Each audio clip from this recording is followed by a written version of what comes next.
I got married very quickly. I didn't really know my husband very well. I just thought that this was the fairy tale. I completed college, I have my job, now it's time to get married. And he showed up, and I just thought that was the way things were supposed to work. He began to get very abusive just towards me when I was pregnant, grabbing me by my neck, breaking my necklaces, pulling my hair, punching me in the arm, kicking me. When the twins were 4 years old, he snapped one night and just beat them. And we left, and that started the divorce proceedings. And then we went through a custody battle that took 6 years. They had visits with their father every other weekend, from Friday through Monday after school, and every Wednesday night for 3 hours.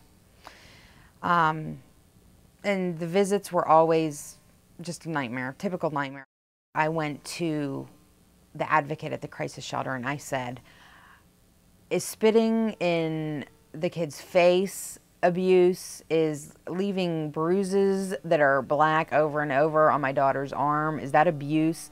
And it dawned on me, and she told me, she sat me down and she said, do you realize you have your master's degree, you were educated, and you're sitting here asking me if this is abuse? So with their support, I filed the PFA and was notified when I filed the protection from abuse order by the crisis shelter advocate that I was eligible for help, free legal service from Neighborhood Legal Services. And I said no. No.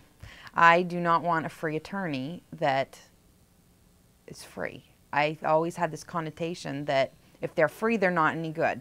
And it was absolutely the most wonderful thing. I wish I could hire this attorney for my whole custody that I went through, my divorce.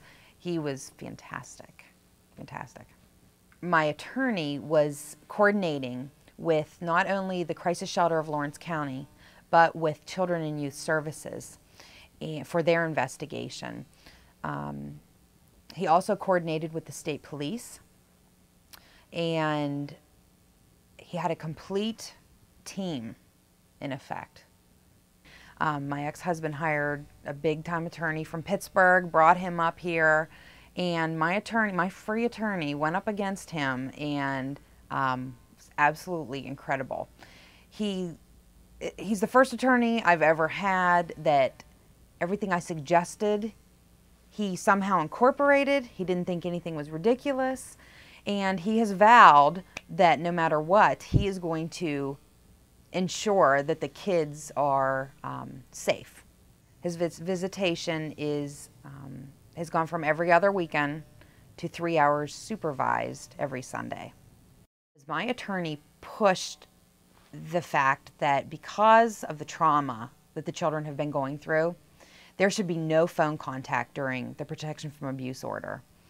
And this was the best thing that could have ever happened, because when my ex-husband would have free reign to call my house 3 nights a week, 4 nights a week, it caused absolute chaos. It was when I found Neighborhood Legal Services and became aware of their services that everything turned around. Everything. It was the first normal 2 years of my children's life.